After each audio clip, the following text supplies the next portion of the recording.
In the shadowed forests of Jotunheim, where ancient prophecies echo through valleys carved by primordial ice, 3 children were born who would reshape the fate of all existence. Tonight, you'll discover the secret love story that gave birth to the most feared beings in Norse mythology: Fenrir the Wolf, Jormungandr the World Serpent, and Hel, Queen of the Dead. A tale of forbidden passion, divine terror, and the cruel hand of destiny, where even the gods' attempts to prevent prophecy only ensure its fulfillment. Close your eyes and journey with us to the realm of giants, where love between outcasts created the seeds of Ragnarök itself. The mists of Jotunheim clung to the earth like the breath of sleeping giants, swirling through forests of black pine and over rivers that had never known the warmth of summer sun. This was a realm of eternal winter, where the children of chaos dwelt in exile from the ordered worlds of gods and men. Here, in a valley hidden from the eyes of Asgard's watchful ravens, stood a hall built from stones that remembered the world's violent birth. Within this hall lived Angrboda, whose name meant bringer of grief in the ancient tongue, though those who knew her understood that she brought not grief but truth, the kind of truth that gods feared to hear and mortals dared not speak. She was a giantess, but not of the crude frost giants who warred with the Aesir in endless cycles of violence and revenge. Angrboda belonged to an older order entirely, a being whose lineage stretched back to the very dawn of creation, when the cosmos was young and the laws that would later govern reality were still being written in fire and ice. Her beauty was not the golden radiance that mortals praised in their songs of goddesses, nor the ethereal perfection that marked the divine women of Asgard, with their flawless features and luminous presence.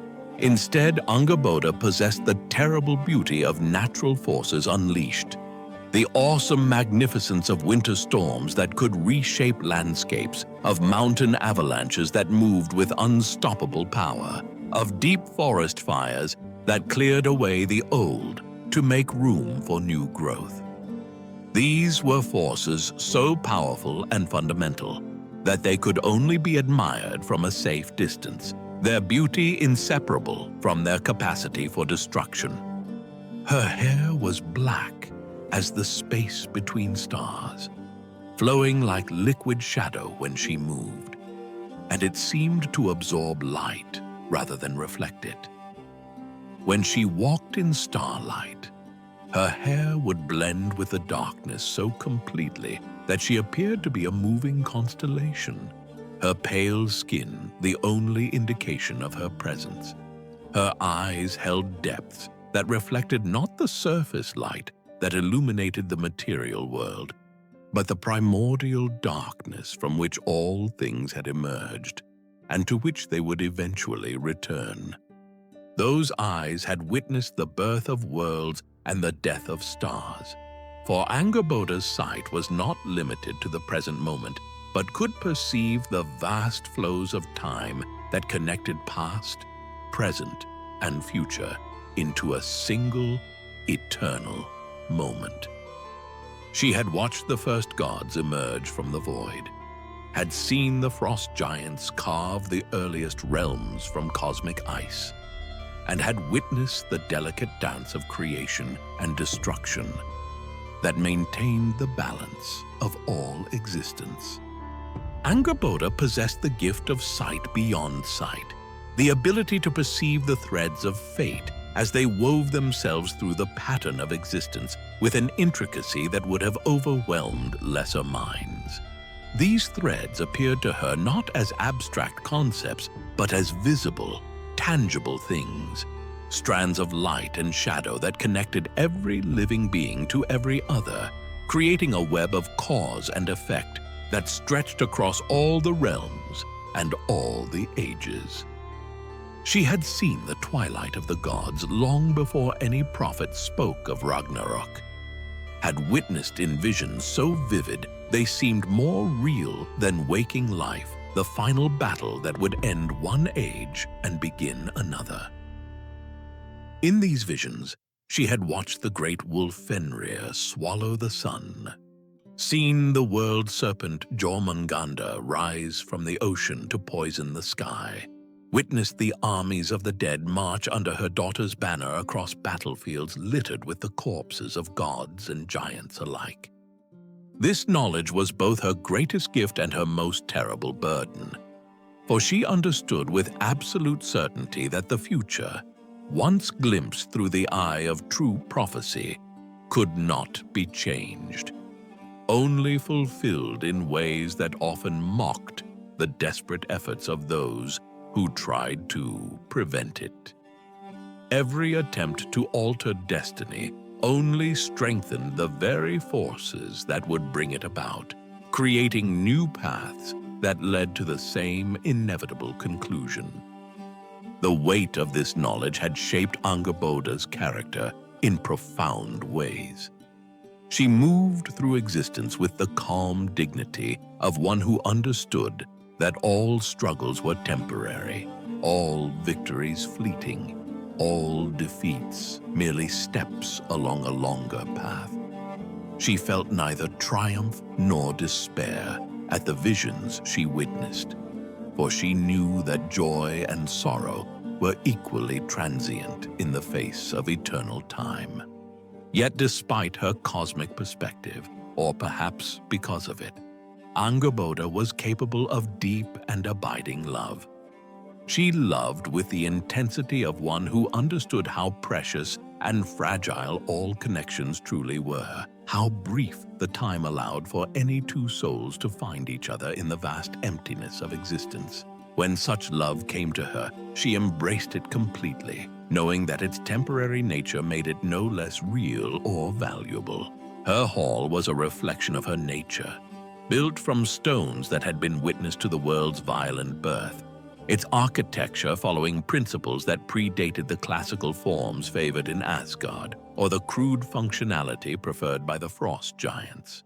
The walls were covered with carvings that told the stories of the world's creation and foretold its eventual ending, symbols and images that shifted and changed depending on the light that illuminated them and the eye that viewed them. The great fireplace that dominated the main hall was constructed from meteoric stone that had fallen from the spaces between worlds, and the fires that burned there were fed not merely by wood, but by substances that existed only in the borderlands between realms. These flames produced heat that warmed not just the body, but the soul, and their light revealed truths that normal fire could never illuminate. In their dancing radiance, past, present, and future became one, and those who knew how to look could see the patterns that connected all things. On this particular evening, as snow fell silently beyond her hall's great windows, Angrboda sat before a fire that burned with flames of unusual colors. The fuel for this fire was not ordinary wood, but branches from trees that grew in the borderlands between realms. And the flames revealed truths that normal fire could not illuminate. Tonight, the fire showed her visions that filled her heart with both joy and terrible sorrow. She saw a figure approaching through the storm, tall, graceful, moving with the fluid motion that marked him as different from the heavy-footed giants of this realm. Even through the swirling snow, she recognized Loki Laufeyson, the trickster god of Asgard, though he walked now not as the court jester who entertained the Aesir with his wit and schemes, but as a being searching for something he could not name. Loki had been coming to Jotunheim more frequently in recent months, drawn by a restlessness that gnawed at his very essence like a physical hunger that no amount of food could satisfy. The golden halls of Asgard, for all their beauty and comfort, had begun to feel like an elaborate cage, their perfection somehow artificial and constraining to one whose nature was built upon change and unpredictability, the constant expectation that he would provide entertainment for the court, that his role was forever fixed as the clever outsider who solved problems through cunning rather than strength, wore upon his spirit like water wearing away stone. He was valued in Asgard, certainly, but valued for what he could do rather than for who he was. His wit was appreciated when it served the gods' purposes, his schemes admired when they brought benefit to Asgard, but the fundamental chaos that defined his nature was always seen as something to be controlled and directed rather than celebrated. Here, in the realm of his birth, among beings who understood instinctively the necessity of chaos, in a universe too fond of rigid order, Loki found a peace that Asgard could never provide. The giants did not expect him to be charming or useful or eternally grateful for their acceptance. They simply acknowledged him as one of their own, a child of disruption in a world that needed periodic shaking from its comfortable patterns. The first time he had encountered Angrboda, she had been standing at the edge of a cliff that overlooked one of Jotunheim's great abysses, her black hair streaming in the wind like a banner of shadow. She had not turned when he approached, though he knew she was aware of his presence. Instead, she had continued to stare into the depths below, where lights that belonged to no earthly source danced in patterns that hurt mortal eyes to follow. "You see them too," she had said without looking at him, her voice carrying the authority of one who spoke eternal truths rather than mere observations. "The lights in the abyss?" Loki had asked, though he understood she meant something far more significant than mere illumination. "The patterns," she replied, finally turning to face him with eyes that seemed to hold the accumulated wisdom of ages, "the connections that link all things together. The threads of fate that weave themselves into tapestries too vast for most minds to comprehend." From that first meeting, they had been drawn to each other with a force that neither fully understood, but both recognized as something far deeper than mere attraction. Theirs was the connection between two souls who existed at the margins of their respective worlds, who saw truths that others preferred to ignore, who understood that sometimes destruction was necessary for renewal. Their courtship, if it could be called that, was unlike anything recorded in the songs and stories that celebrated the loves of gods and goddesses. They did not exchange gifts of gold and jewels, did not compose poetry about each other's beauty, did not engage in the elaborate rituals that marked divine romance in the ordered realms. Instead, they shared visions of what was to come. They spoke of the great cycles that governed existence, how order would always give way to chaos, how creation inevitably led to destruction, how every ending contained within it the seeds of a new beginning. They walked together through landscapes that existed only in prophetic sight, witnessing events that had not yet occurred but were already fixed in the eternal pattern of fate. It was during one of these shared visions that they first saw their children, not as abstract possibilities, but as living beings whose destinies were already written in the stars. The wolf, the serpent, and the half-dead girl appeared to them as clearly as if they already existed, and both Loki and Angrboda understood that these beings would be instruments of cosmic transformation on a scale that had never been attempted before. "They will be feared," Angrboda had observed, her hand moving instinctively to her belly, though no life stirred there yet. "Fear is often the beginning of wisdom," Loki replied, understanding better than most how the gods' terror of change often blinded them to its necessity. Through the seasons that followed, Their love deepened into something that transcended mere passion or even deep affection. Theirs was a union of two beings who existed outside the normal categories, who found in each other not just acceptance, but true understanding. They were both creatures of prophecy, both agents of necessary change, both willing to play their parts in the cosmic drama, even knowing that it would bring them pain beyond measure. When Angrboda finally felt the first stirrings of new life within her womb, both she and Loki understood they were crossing a threshold from which there could be no return. The children growing within her were not merely offspring, but forces of nature given form, beings whose very existence would reshape reality itself. The pregnancy was unlike anything experienced before in any realm. The children's power began affecting the fabric of reality around them even before birth. The valley became a nexus of supernatural activity that sent ripples throughout Jotunheim and beyond. Flowers began blooming out of season. Not ordinary flowers, but blossoms existing nowhere else in creation. Some were beautiful beyond description, their petals seeming to capture starlight, their fragrance carrying hints of realms yet to be born. Others were so terrible that mortal eyes would have been burned by their sight. The very ground beneath Angrboda's feet changed, growing richer and more fertile even as winter gripped the rest of Jotunheim. Where she walked, the earth would sometimes crack and reveal glimpses of chambers far below, caverns that glowed with their own inner light.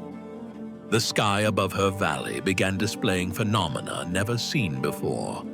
Auroras dancing in nameless colors, cloud formations moving in patterns too precise to be natural, stars appearing and disappearing according to no astronomical law.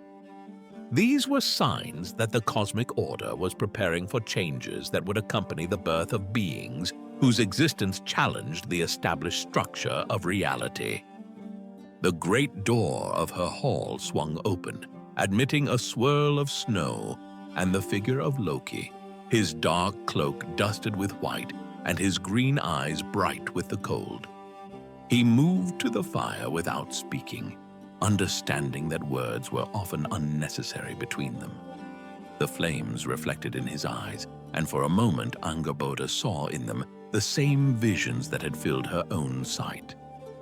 "You know what is to come," she said softly, her voice carrying the weight of prophecy. It was not a question but a statement, for she could see in his expression that his own gifts of foresight had shown him glimpses of the future they would create together. "I know," Loki replied, his voice unusually serious for one whose nature was built upon jest and mischief. "I have seen shadows of it in dreams and felt it in the way the Norn's weaving has grown more complex of late. We stand at a turning point, you and I, where the choices we make will echo through all the realms." They spoke through the night of what was to come, sharing visions that painted pictures of wonder and terror in equal measure. They saw 3 children, each unlike any being that had ever existed, each carrying within themselves powers that would reshape the very foundations of reality. The first child they saw was a wolf, but not the ordinary wolves that roamed the forests of all the realms. This would be a wolf of such size and strength that he could devour the moon itself, whose howl would crack the foundations of mountains. They saw him growing in the halls of Asgard, fed by the hands of the bravest god, until his strength became so great that even the gods feared to approach him. The second child was a serpent of impossible proportions, a creature so vast that its body would encircle the entire world. They saw it cast into the ocean by Odin himself, there to grow in the crushing depths until its poison breath could turn the very seas to acid and its movement could shake the foundations of the earth. The third child was perhaps the most disturbing to contemplate. A daughter who would rule over the realm of the dead, whose very appearance would embody the duality of life and death. Half of her body would be that of a beautiful maiden, while half would show the corruption of the grave. She would become queen of all who died from sickness or old age, ruling over a realm that neither gods nor men could challenge. "They will be magnificent," Angrboda whispered, her hand moving to rest upon her belly, though no life stirred there yet. "And they will be feared beyond all reason." "Fear often creates the very disasters it seeks to prevent," Loki observed, understanding better than most how prophecy could become self-fulfilling.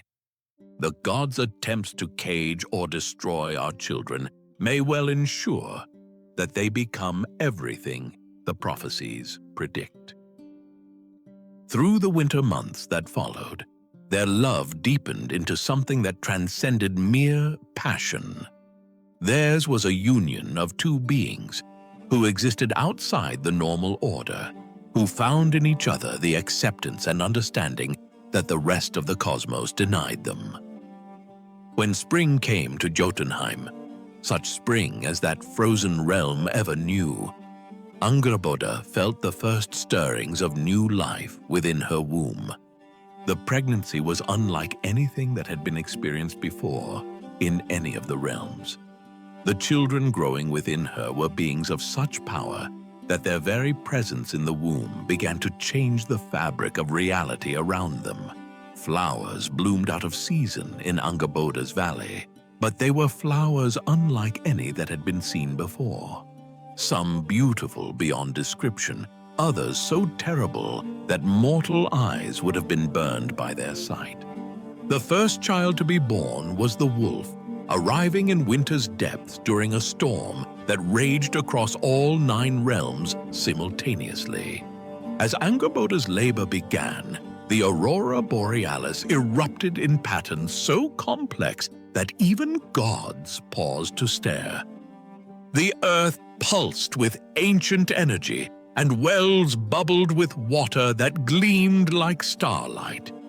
When the child emerged, already the size of a full-grown wolf, his silver fur gleamed with inner radiance, and his eyes held ancient intelligence. They named him Fenrir, and his howl, when it came, was unlike any sound heard in any realm, echoing across vast distances and calling wolves from hundreds of miles away. The second child came with spring's arrival, during a thunderstorm emerging from the earth itself. Unlike his brother, this child emerged as a serpent whose scales gleamed with impossible colors. They called him Jormungandr, Earth Encircler, for even at birth his body seemed to stretch beyond sight. His movement through the valley created new streams and reshaped hills with casual ease. The third child was born as summer peaked, though her birth was marked by an eclipse plunging the sun into shadow for hours. She emerged already showing the duality marking her eternal nature, half-perfect infant, half-bearing death's marks. They named her Hel, and her voice could sing lullabies, bringing peace to the dying, or speak words compelling the dead to rise. For blessed months, the family lived in complete happiness. Loki would spend entire seasons away from Asgard, reveling in watching his children grow. Fenrir demonstrated loyalty that would shame the finest warhounds, though his play involved feats terrifying armies. Jormungandr showed ancient wisdom despite his youth, speaking riddles containing profound truths. Hel possessed compassion for all living things, matched by understanding of death's necessity. Their bond transcended ordinary family affection. They seemed to share connections operating beyond the physical, communicating without words and understanding each other's needs with perfect clarity, as if they were three aspects of a single cosmic force, divided into separate beings for purposes only fate understood. But secrets of such magnitude could not remain hidden forever, especially from the All-Father, whose thirst for knowledge was legendary throughout all the realms and whose network of information gathering was more comprehensive than any mortal ruler could imagine. Odin's ravens, Hugin and Munin, flew to every corner of existence each day, returning with reports that painted an ever clearer picture of the supernatural disturbances centered around a hidden valley in Jotunheim. The first reports had been subtle. Mentions of unusual aurora activity, of flowers blooming out of season in a realm where summer was barely more than a concept, of strange howls echoing across impossible distances. But as the months passed and the children grew, the disturbances became too pronounced to ignore or dismiss as natural phenomena. Hugin brought word of wolves gathering at the borders of a certain valley, drawn by calls that made them abandon their own territories and travel vast distances. These were not ordinary wolves, but the ancient ones.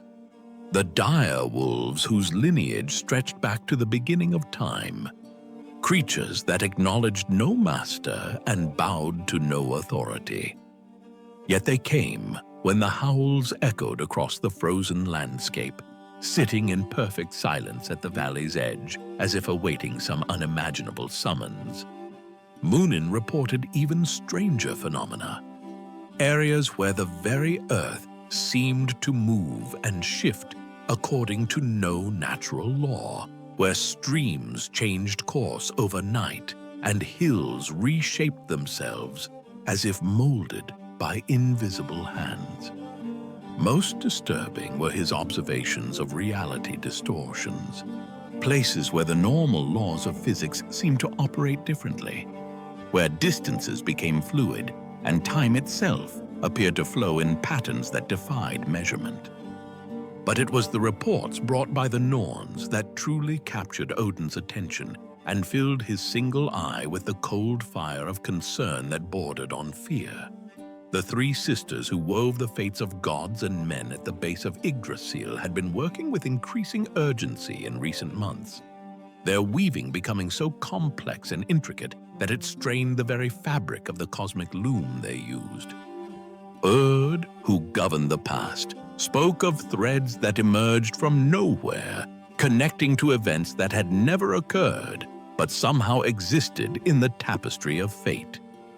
Verdandi, the weaver of the present, found herself working with materials that seemed to change their nature, even as she manipulated them, creating patterns that shifted and evolved beyond her control.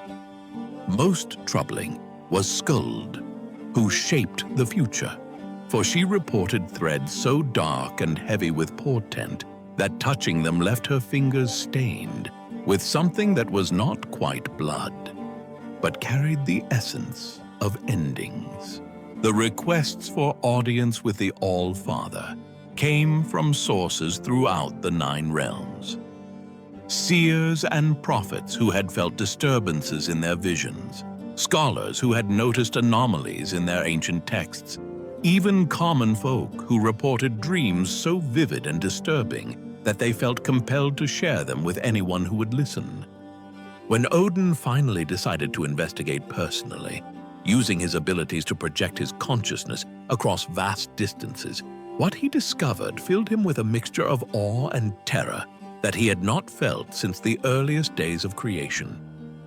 The valley in Jotunheim had become a nexus of supernatural power so intense that even his divine senses were overwhelmed by the forces radiating from its center. He perceived the children not as individuals, but as cosmic phenomena given physical form.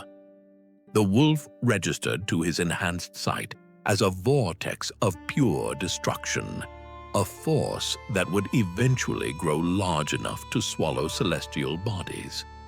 The serpent appeared as an endless spiral of chaos and change, its coils extending through dimensions that mortal minds could not comprehend.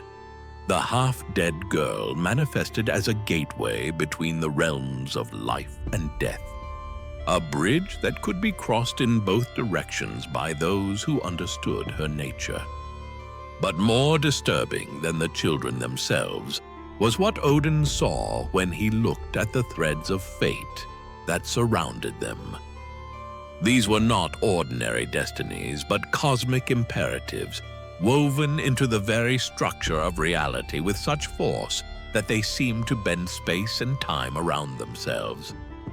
The children were not merely powerful beings, but instruments of transformation on a scale that had never been attempted before. The visions that came to Odin in the aftermath of this investigation were more detailed and terrifying than any prophecy he had ever received. He saw Fenrir grown to proportions that dwarfed mountains, his jaws capable of swallowing not just the sun and moon, but the very concept of light itself. He witnessed Jormungandr wrapped around the world like a living chain, his poison breath transforming the oceans into seas of acid that could dissolve even the foundations of reality. Most disturbing of all was the vision of Hel commanding legions of the dead in a final battle against the forces of order. In this apocalyptic scene, she appeared not as a half-living, half-dead child, but as a queen of endings, her power over death so absolute that she could resurrect anyone who had ever lived and command their service in the battle that would determine the fate of all existence. These were not mere possibilities, but certainties, woven into the fabric of fate with threads too strong for even the gods to break. The children of Loki and Angrboda would indeed bring about the twilight of the gods, and no force in any of the 9 realms possessed the power to prevent this destiny from unfolding according to its predetermined pattern. When Odin shared his discoveries with the other gods of Asgard, the reaction was immediate and intense. Thor suggested immediate action to destroy the threat, but Odin's wisdom recognized that such an approach would likely accelerate rather than prevent the disasters they sought to avoid. Frigg was horrified by the prospect of harming children, regardless of what they might become. Balder suggested the children might be saved through love and proper guidance. Tyr approached the problem strategically, arguing that their power could be channeled toward defending Asgard. The debate continued for days, but underlying all discussions was the fundamental question that had plagued wise beings throughout history: whether knowledge of the future granted power to change it, or merely the burden of watching it unfold with helpless certainty. The solution they reached represented a compromise that satisfied none completely. Rather than destroying the children or leaving them alone, they would bring them to Asgard, where their development could be monitored and their power controlled or redirected. It seemed reasonable, demonstrating the gods' wisdom and commitment to justice over expedience, but the plan failed to account for the fundamental nature of prophecy itself and for the deep connections between love, family, and loyalty that transcended even divine politics. The confrontation came on a day when the Northern Lights danced across all the 9 realms simultaneously, as if the cosmos itself trembled in anticipation. Odin arrived at Angrboda's hall with a force of gods and warriors, though he came not as conqueror, but as one seeking to negotiate the impossible. Loki stood before his father by adoption with weary acceptance of one who had always known this moment would come. Behind him, Angrboda emerged with their 3 children, Fenrir, now the size of a great horse, his silver fur gleaming. Jormungandr coiled around the valley in loops extending beyond sight, Hel standing between them, the living embodiment of life and death's eternal dance. "You know why we have come," Odin said, his single eye fixed upon the trickster god. "I know," Loki replied simply. "The question is whether you understand what you are about to set in motion." The negotiation that followed was unlike any in the history of the realms. In the end, it was Angrboda who provided the solution, though it satisfied no one. She had seen in her visions that resistance would only lead to greater tragedy. "Take them," she said, her voice carrying fate's weight. "Fenrir to Asgard, Jormungandr to the sea, Hel to the realm of the dead. But know this, every chain you forge, every exile you impose, every attempt to control what cannot be controlled only strengthens the bonds that will ultimately destroy you." The parting was heartbreaking to witness. Fenrir, despite his size and power, whimpered like a lost puppy as he was led away, his eyes never leaving his father's face. Jormungandr allowed himself to be transported to Midgard's ocean without resistance, slipping beneath the waves with a final promise. "When I emerge again, the world will tremble." Hel accepted her appointment as ruler of the dead with dignity, understanding that death was necessary to life. But her final words to her father carried warning. "The dead remember everything, father. When the time comes, they will answer my call." Loki watched his children disappear into their various destinies, with a heart broken beyond repair. The bonds tying him to Asgard finally snapped completely, replaced by patient hatred that would grow stronger with each passing day. Years passed, and the prophecies began unfolding exactly as foretold. Fenrir grew in Asgard, fed by brave Tyr, his loyalty absolute, but his size and strength becoming terrifying. In the ocean depths, Jormungandr grew to impossible proportions, his body eventually encircling the entire world. Hel established herself as just but implacable ruler of the dead, creating order in realms that had known only chaos. The gods congratulated themselves on having solved their problem through wise management. But Loki knew better. Every chain forged, every exile imposed, was merely adding fuel to a fire that would eventually consume everything the gods held dear. In separating him from his children, in treating them as threats rather than family, the gods had guaranteed that when the final battle came, there would be no mercy, no compromise, no possibility of redemption. The love that might have bound Fenrir, Jormungandr, and Hel to cosmic order had been replaced by resentment that would burn until time's end. The threads of fate, disturbed by the gods' intervention, began weaving new patterns, leading inexorably toward Ragnarok. What had been distant possibility became near certainty, and what had been manageable threat became inevitable catastrophe. In Jotunheim's depths, Angrboda continued her vigil, watching through mystical sight as her children grew into their roles as agents of cosmic transformation. She felt pride in their strength, sorrow for their loneliness, and grim satisfaction knowing that the gods' attempts to prevent prophecy had only ensured its fulfillment in the most devastating way possible. And in the ocean's depths, coiled around the world tree's roots, Jormungandr felt the first stirrings of rage that would one day poison the very seas. The time of ending was still far off, but the seeds had been planted, watered with tears of a father separated from his children and bitter wisdom of a mother who had seen too much. The great serpent's dreams were filled with visions of what was to come.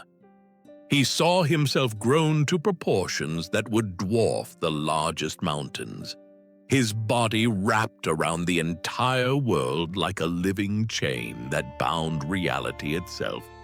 He witnessed the day when he would emerge from the ocean's depths, his poisoned breath transforming the very air into deadly vapor that would kill gods and mortals alike. In these prophetic dreams, he saw his reunion with his siblings. Fenrir breaking free from the chains that would bind him, his jaws grown large enough to swallow the sun and moon. He watched Hel leading armies of the dead across battlefields where the final war between order and chaos would determine the fate of all existence. Most vividly of all, he saw his father Loki, transformed by grief and rage into something that even the gods would fear. The trickster's playful mischief would become deadly serious, his schemes no longer aimed at entertainment, but at the complete destruction of everything that had taken his children from him. But these visions did not fill Jormungandr with despair or even anger. Instead, they filled him with a profound understanding of his role in the cosmic order. He was not merely a force of destruction, but an agent of necessary change, a catalyst that would clear away the old to make room for whatever came next. In the cold realm of the dead, Hel built her kingdom with careful attention to justice and order. Her palace, constructed half of living wood and half of bleached bones, became a place where the deceased could find peace and understanding. She welcomed all who came to her realm, heroes and cowards, gods and mortals, kings and peasants, treating each according to their needs rather than their earthly status. But even as she established herself as a fair and compassionate ruler, Hel never forgot her living family or the circumstances that had brought her to power. She felt the pain of separation like a constant ache, and she understood that her siblings shared that same emptiness. Through the supernatural connections that bound them together, she could sense Fenrir's growing isolation in Asgard and Jormungandr's patient fury in the ocean depths. She began to prepare for the day when their family would be reunited.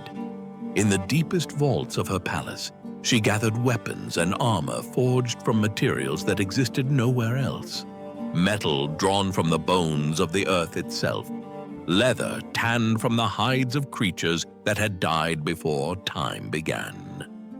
These would be gifts for her father and brothers when the moment of reckoning finally arrived.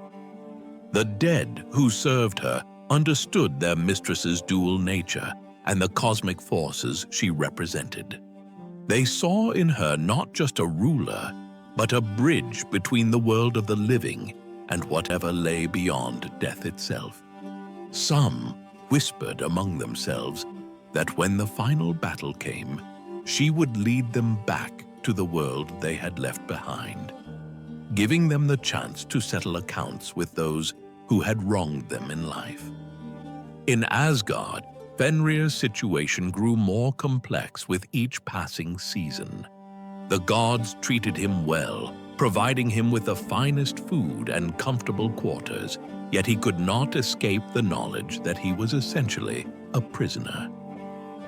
Tyr, the only god brave enough to feed him directly, showed genuine affection for the great wolf, and Fenrir returned that affection with absolute loyalty. Yet beneath the surface of these cordial relationships, Fenrir could sense the fear that his presence inspired.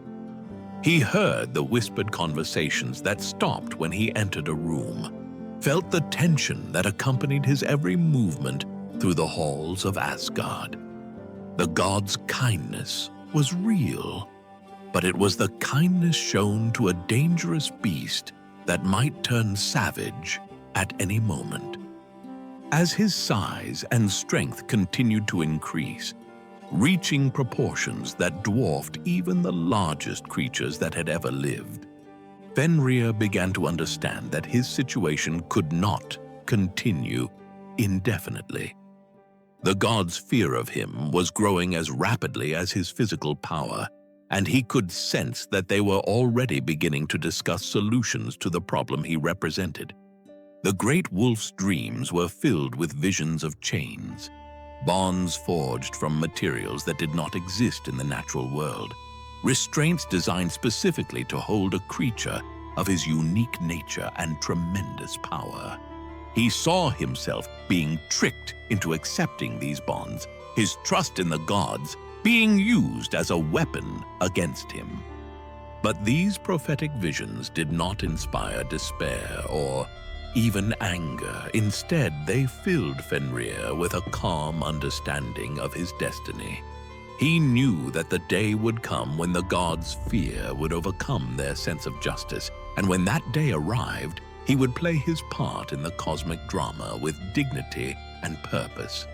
The wolf understood that his eventual binding would be the act that sealed the gods' fate, the moment when their fear of the future would guarantee that future's arrival. Every chain they forged would be another step toward the twilight they sought to prevent, another thread in the tapestry of doom that their own actions were weaving. In the forests of Midgard and beyond, wolves began to gather in unprecedented numbers. They came not in response to any earthly call, but drawn by supernatural impulses they could not understand or resist. These were not ordinary wolves, but the ancient breeds, the dire wolves and giant wolves whose lineage stretched back to the world's violent birth. They gathered in silent vigils at the borders of realms, their eyes turned always toward Asgard, where their distant cousin was held. They did not howl or hunt or engage in any of the normal activities of their kind. Instead, they simply waited with the patience of creatures who understood that their time would eventually come. The ravens brought word of these gatherings to Odin, and the All-Father understood that they represented another sign of the approaching catastrophe. The natural world itself was responding to the disturbance in the cosmic order, and even the animals could sense that great changes were approaching. Loki, meanwhile, had retreated into a cold silence that was far more threatening than any of his previous schemes or pranks. He continued to fulfill his role among the gods, solving problems and providing counsel when asked, but his heart was no longer in the work. The easy camaraderie that had once marked his relationships with Thor and the other gods was gone, replaced by a politeness so formal that it was almost insulting. In private moments, when he thought no one was watching, the trickster god would stare toward the distant realms where his children had been taken. The pain in his eyes was so profound that even the gods who had authorized their separation began to feel uncomfortable in his presence. But Loki said nothing of his feelings, made no demands for his children's return, offered no threats or ultimatums. His silence was more ominous than any words could have been, for it suggested depths of planning and preparation that even the gods found difficult to fathom. The truth was that Loki was already beginning to weave plans that would eventually encompass the destruction of everything the gods held dear. But these were not the hasty schemes of an angry parent, but the careful, patient preparations of a being who understood that true revenge required perfect timing and absolute commitment. He began to cultivate relationships with beings throughout the 9 realms who had their own grievances against the gods. Giants who had been defeated in ancient wars, spirits who had been bound or banished, monsters who had been driven into hiding, All of these became potential allies in the campaign of retribution that was slowly taking shape in Loki's mind.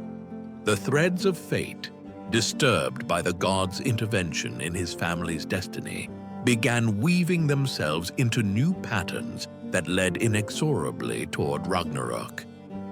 What had been distant possibility became near certainty, and what had been manageable threat became inevitable catastrophe that would consume gods and mortals alike. Join us in our next tale as we explore how Odin Allfather sacrificed his eye for wisdom at the well of Mimir, and discover the price the gods must pay for the knowledge that guides their steps toward an uncertain future.